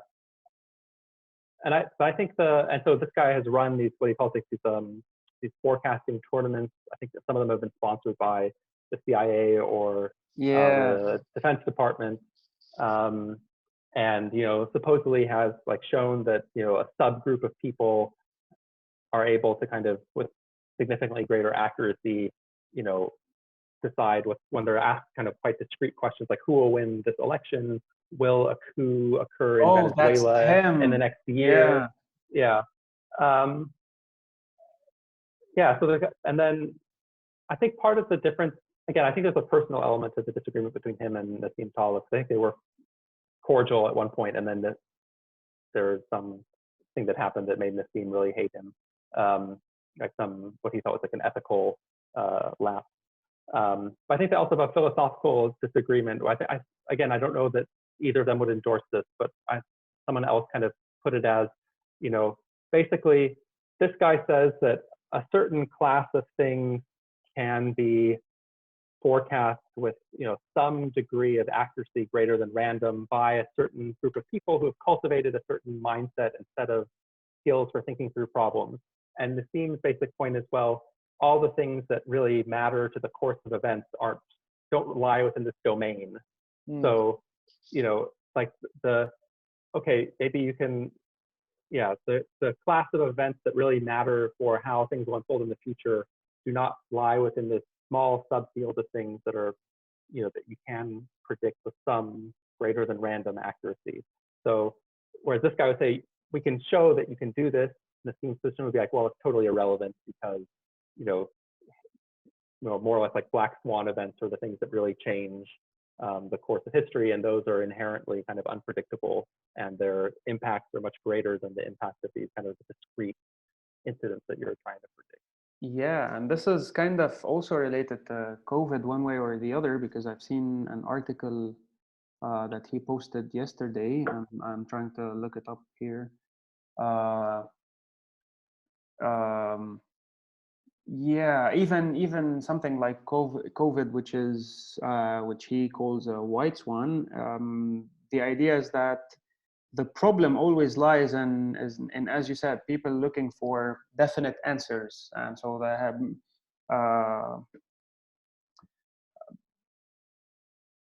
people. People in the healthcare services, they quote here, what is happening right now is not because all epidemiologists, virologists around the world are wrong, but because they're asked to make decisions and construct models about something they don't know nearly enough about. So it's basically this, trying to come up with with an answer or a model based on something that you really don't know enough about in order to come up with certain whatever proper measures to be taken, which I think is interesting to see eventually how things will be. So different countries have at the beginning adopted different strategies to how to deal with the COVID situation, and then quickly they shifted, particularly UK, US. Sweden seems to want to continue that way.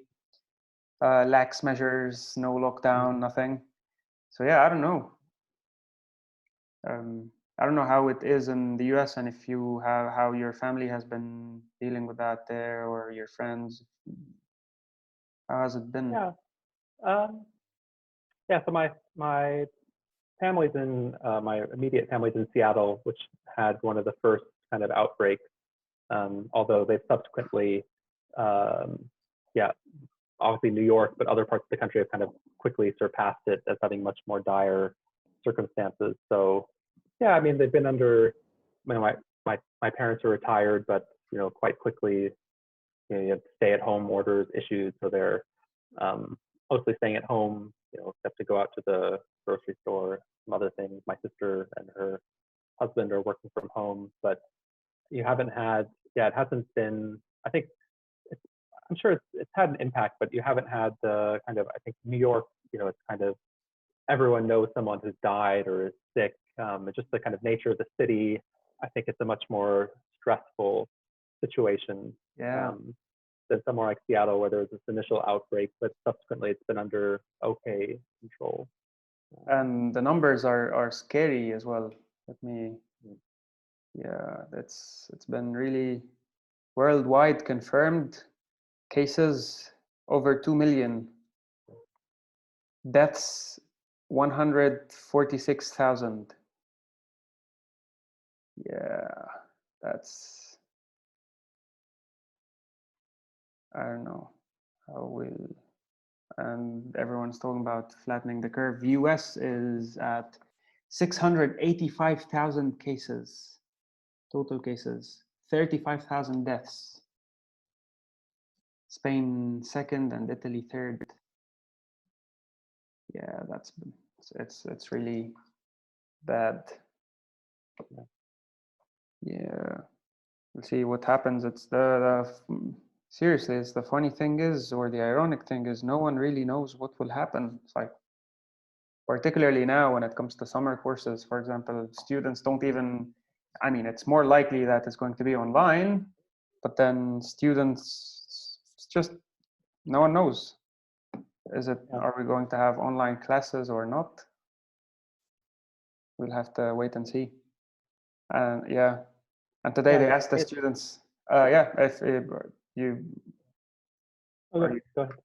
No. If you want to talk to someone or something. No. Okay. I was going to say something, but you can go ahead. Tell me.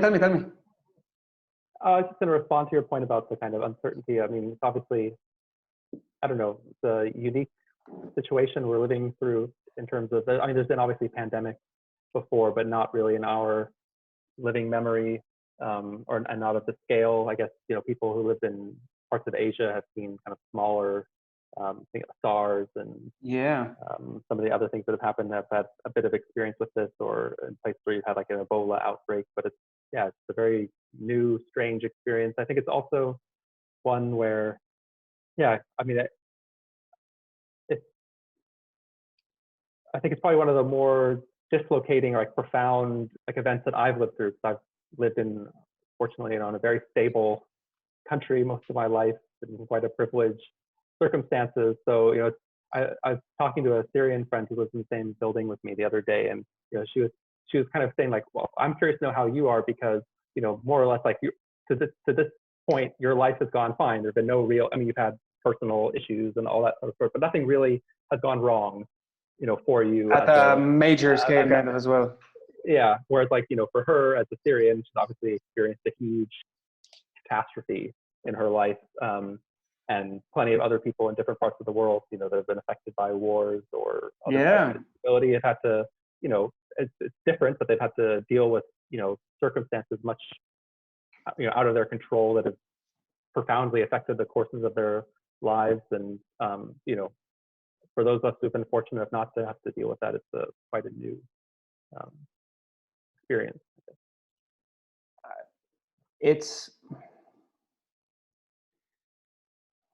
Yeah, it's thinking about this. I mean, I'm not sure whether definitely this is a bad situation we're in, and it's a pandemic and people are dying. Yes, but then reflecting on this, as you were saying, having passed through other also difficult circumstances like 2006, for example, I stayed at home for 40 days. I don't know if you've read the article I wrote about war and the awareness of death or something. Published in Aereo magazine. Like reflecting on my experience in 2006 and now, the stresses, or it's not even stress, it's like the situation is different, and because there's the unknown of whether or not I might have a job, for example. And of course, there's a death kind of looming around, like you can die, anyone. But it's not as between brackets scary as having to live for 40 days at home, stay at home, not have the possibility to leave, knowing that at any moment in time the building might be brought down, so it's kind of, come to think about it, it's not as bad, like at least I'm at home, but then I'm relaxed. Like if you at least take precautions, you don't go out for walks like many people are doing in Lebanon, more often university professors. Yeah. So if you just, follow the instruction, or at least follow the guidelines of the healthcare people, doctors, wash your hands, don't go out, limit your exposure to, etc., wear a mask, you're fine.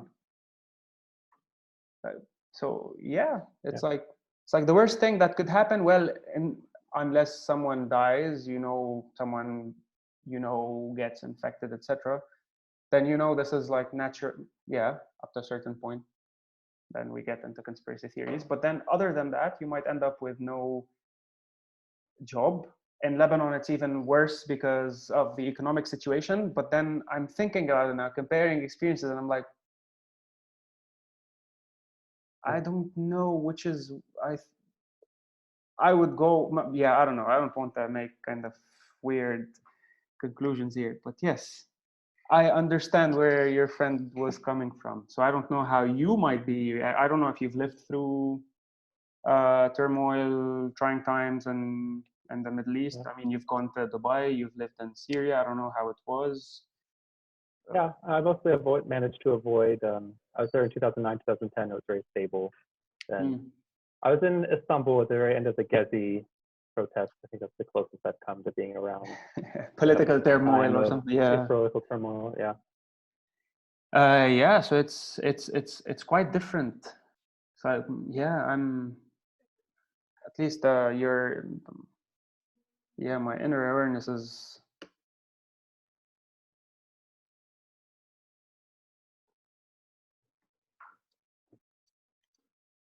Hello. Yeah. So the 3G is. I reached the limit, so I switched Wi-Fi. Yeah. So yeah, I don't know.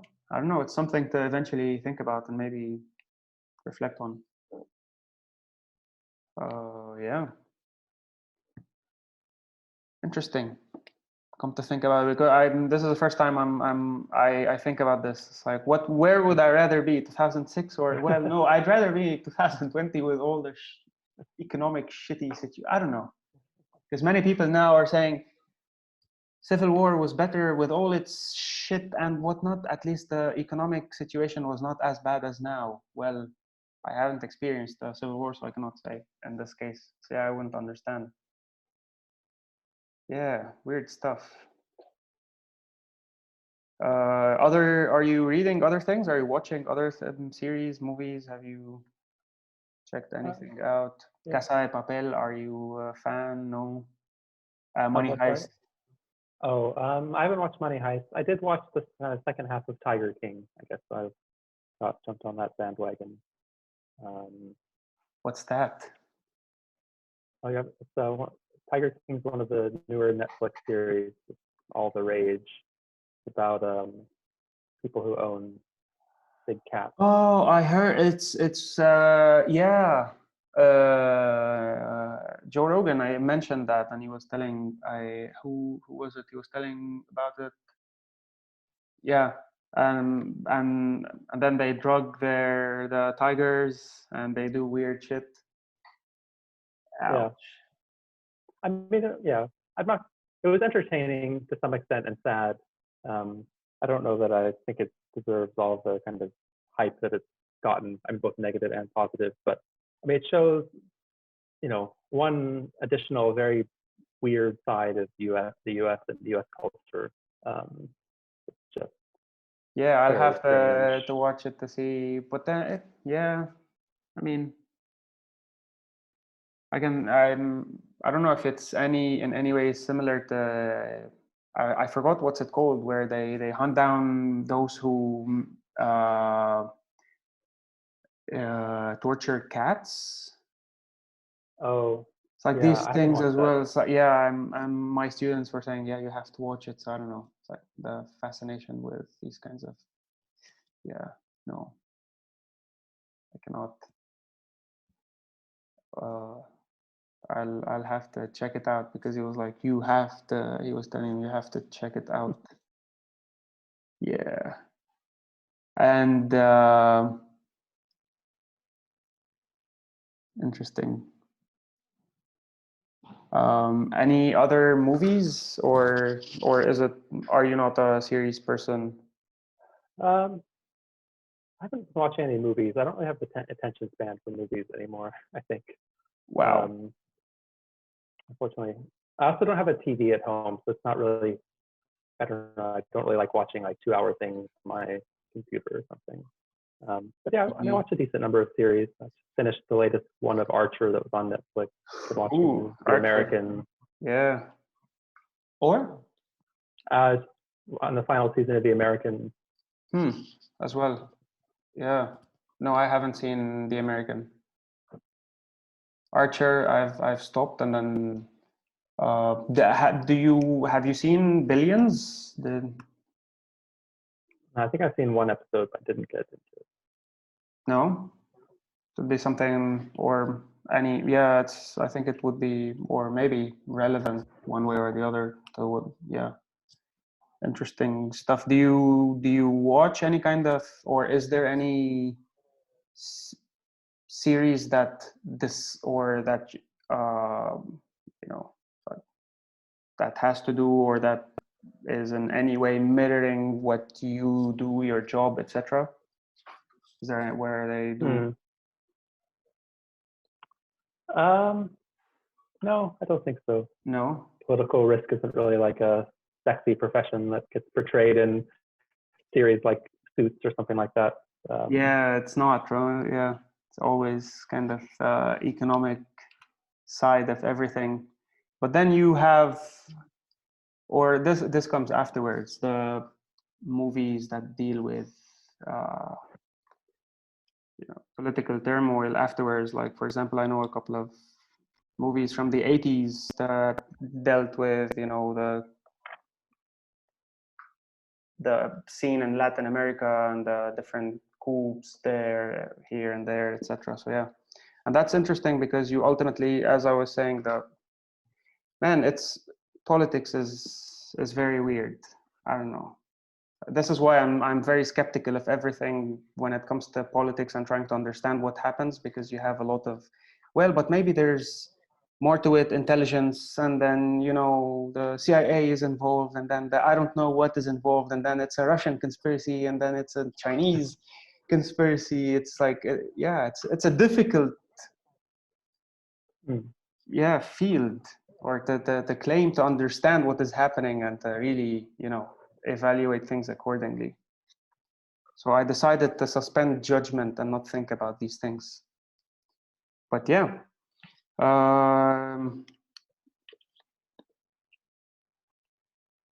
at least for me, this has been enlightening. I should have gotten you to at least speak a bit more Syrian, بس شكلك ما كتير حابب. مو إني مو حابب، بس المشكلة إنه I don't like you guys kind of go back and forth very naturally from one to the other. When I do it بحس إنه يعني بعمل هذا الشيء بس مشان يعني أظهر إنه بحكي عربي and then go back to English, but it's not like a natural to flip back and forth. Like if I want to speak, I'll try to speak it and do the best I can. But yeah, it's not really as natural to kind of just weave it in, go in and out. So yeah. But that's curious. Where did you learn فصحى ولا did you learn Syrian? يعني both. And how did you learn the other? Tell me.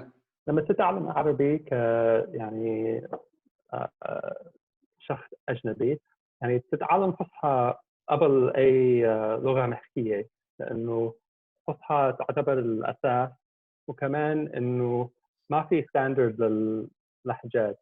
يعني إذا عندك أستاذ مصري هو راح يعلمك مصري، بس يعني إذا بالسنة الثانية عندك أستاذ من تونس راح يحاول يعني يعلمك تونسي وما بيزبط مع مصري.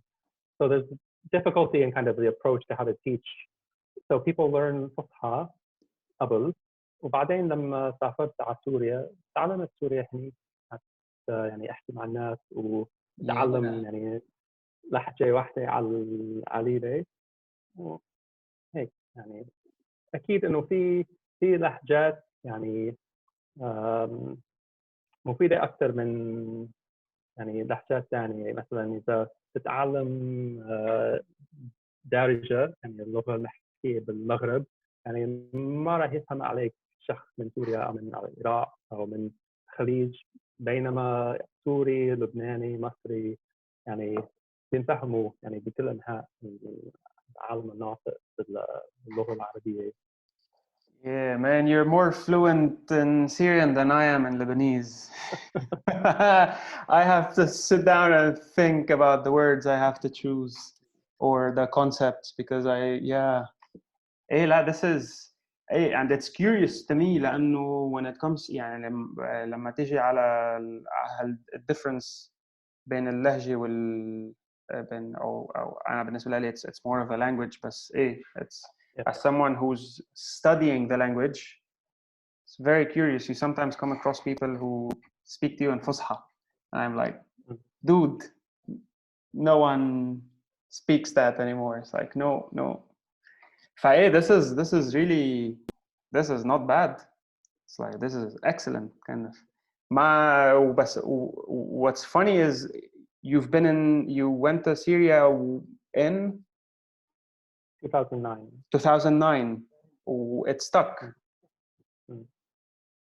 انه مش غيرت انه اللهجه تبعك بعدها مثل ما هي يعني. ايه لانه يعني انا مثلا قلت لك يعني انا كنت بالقاهره في 2006، فتعلمت شويه مصري، ما حبيت كثير اللهجه المصريه صراحه. فلما تعلمت سوري قررت انه اوكي راح احكي سوري.